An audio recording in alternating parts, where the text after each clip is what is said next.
बुधवार 29 मई की रात Bidar new town police station के सर्किल इंस्पेक्टर संतोष तट्टेपल्ली पर जानलेवा हमले की घटना घटी। दरअसल हुआ यह कि एसपी चिन्नबसवण्णा एसएल ने रात 1:30 पर मीडिया से बात करते हुए इस मामले की जानकारी दी कि ब्रिम्स हॉस्पिटल के बाहर चाय की भंडी लगाने वाला एक 29 वर्षीय व्यक्ति, जिसका नाम रसूल और पिता का फकीर पाशा है।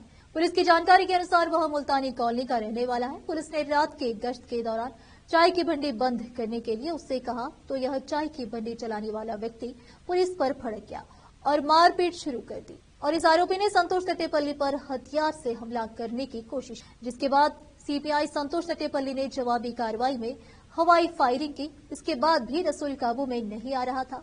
सीपीआई ने उसके पैर पर गोली चलाई, जिसके बाद इस पूरे मामले में सीपीआई संतोष तट्टेपल्ली भी घायल हो गए और उन्हें ब्रिम्स अस्पताल में भर्ती कराया गया और उस आरोपी रसूल को भी ब्रिम्स अस्पताल लाया गया।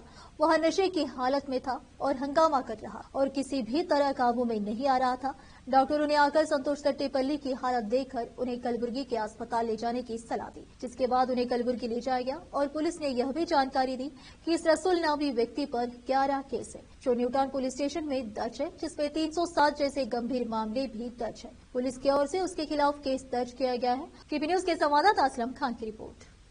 एक minute sir 1 second. Yes sir.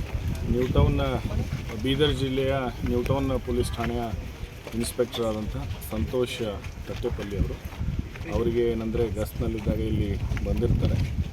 ಬಂದಾಗ ಏನಂದರೆ ಇಲ್ಲಿ ಒಬ್ಬ ವ್ಯಕ್ತಿ ಏನಂದರೆ ಎಲ್ರಿಗೂ ಸಾರ್ವಜನಿಕರಿಗೆ ತೊಂದರೆ ಕೊಡುವಂಥದ್ದು ಮತ್ತು ಡ್ಯೂಟಿ ಡಾಕ್ಟರ್ಸ್ ತೊಂದರೆ ಕೊಡುವಂಥದ್ದು, ಅಸಾಲ್ಟ್ ಮಾಡ್ತಾ ಇರುವಂಥದ್ದು ಕಂಡು ಬಂದಾಗ ಜನ ಅವನಿಗೆ ಕೂಡ ಏನಂದರೆ ಹೊಡೆದು ಏನಾದರೂ ತೊಂದರೆ ಮಾಡ್ಬೋದು ಅನ್ನುವಂಥ ಒಂದು ಇದರಿಂದ ಮತ್ತು ಆ ವ್ಯಕ್ತಿ ಏನಂತಂದರೆ ಅವನ ಹಿಂದೆ ಪೊಲೀಸ್ ಠಾಣೆಗಳಲ್ಲಿ ಬೇರೆ ಕೇಸ್ಗಳು ಇದೆ ಅಂತ ಇನ್ಫಾರ್ಮೇಷನ್ ಡೀಟೇಲ್ಸ್ ಎಲ್ಲ ತೊಗೊಂಡು ಹೇಳ್ತೀನಿ.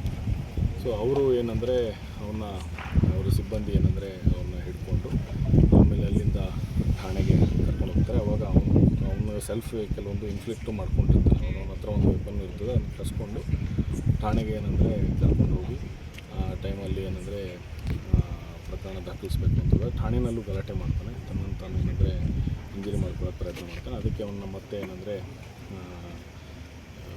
ಇಲ್ಲಿ ಹಾಸ್ಪಿಟಲಿಗೆ ತೊಗೊಂಬರಬೇಕು ಅಂಥೇಳಿ ಹತ್ತಿಸ್ಕೊಂಡು ಬರೋ ಸಂದರ್ಭದಲ್ಲಿ ಸಾಯಿ ಗ್ರೌಂಡ್ ಬಳಿ ಏನಂತಾರೆ ಪೊಲೀಸರಿಗೆ ತಳ್ಳಿಬಿಟ್ಟು ಏನಂದರೆ ಆ ಬಾಗಿಲು ಓಪನ್ ಮಾಡಿ ತಳ್ಳಿಬಿಟ್ಟು ಹೋಗ್ತಾನೆ. ಆಮೇಲೆ ಪೊಲೀಸರ ಕಡೆಗೆ ನಡೆಯೋದಿಲ್ಲ, ಕಲ್ಲು ಹೊಡೆದಾಗ ಅವಾಗ ಇನ್ಸ್ಪೆಕ್ಟರ್ ಏನಂತಾರೆ ಅವರಿಗೆ ವಾರ್ನಿಂಗ್ ಮಾಡಲಿಕ್ಕೆ ಒಂದು ಏರ್ ಫೈರ್ ಮಾಡ್ತಾರೆ ಫಸ್ಟಾದರೂ ಅವನ ಬಳಿ ಇನ್ನೊಂದು ಬಜೆಟ್ ಅವನ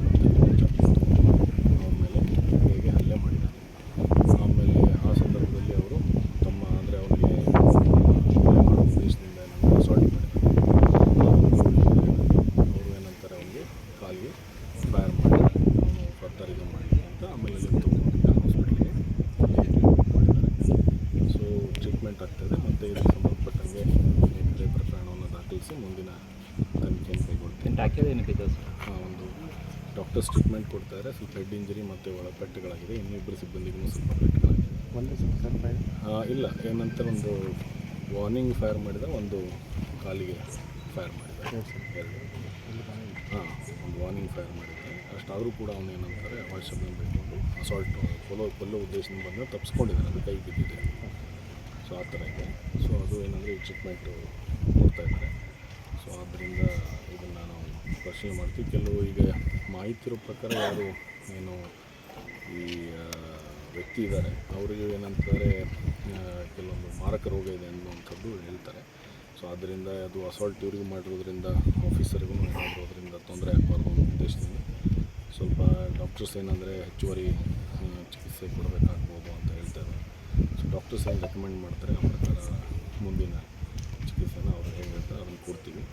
ಜೊತೆಗೆ ಏನಂದರೆ ಇದಕ್ಕೆ ಸಂಬಂಧಪಟ್ಟಂಗೆ ಪ್ರಕರಣ ಕೂಡ ನಾವು ಏನಂದರೆ ದಾಖಲಿಸ್ಕೊಂಡು ತನಿಖೆ ಮಾಡ್ತೀವಿ. Thank you.